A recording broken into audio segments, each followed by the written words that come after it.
Noël, ça brille, mais qu'est-ce que ça cache? Qu'y a-t-il sous la barbe blanche, sous les moustaches du gentil Père Noël?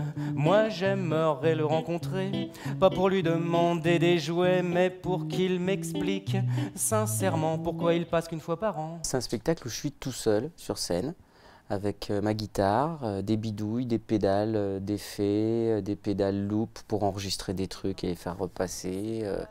C'est des chansons, c'est un concert en fait, plutôt qu'un spectacle pour de vrai.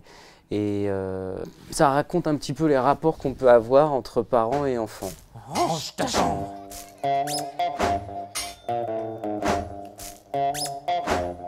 Range ta chambre. On a trop de jouets. Range ta chambre. On sait plus où les mettre. Un vrai casse-tête.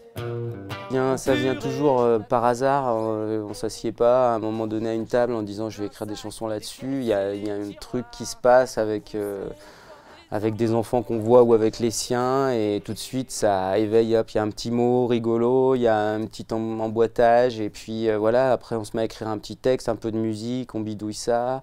On le teste sur les enfants et on se dit tiens, il y a peut-être une chanson. Et puis... Pour les fermer, on a trop de jouets. Le public jeune a une capacité à rentrer très vite dans un imaginaire, rentrer très vite dans un spectacle. Donc on a tout de suite une adhésion très rapide. Ou alors, si c'est le four, quoi. Mais voilà, il y a une espèce d'enthousiasme qui, quand vraiment on arrive à nos fins, à notre but, l'enthousiasme est tellement communicatif qu'on touche plus terre. Vraiment, on a eu des très beaux moments d'émotion. Aujourd'hui, il n'y a plus trop de mystère, car j'ai appris grâce au dictionnaire que le remugle, c'est une odeur qui empeste une puanteur. Même si le titre du concert, du spectacle, c'est « Range ta chambre », je pense qu'il faut quand même garder une certaine passion du désordre. Voilà.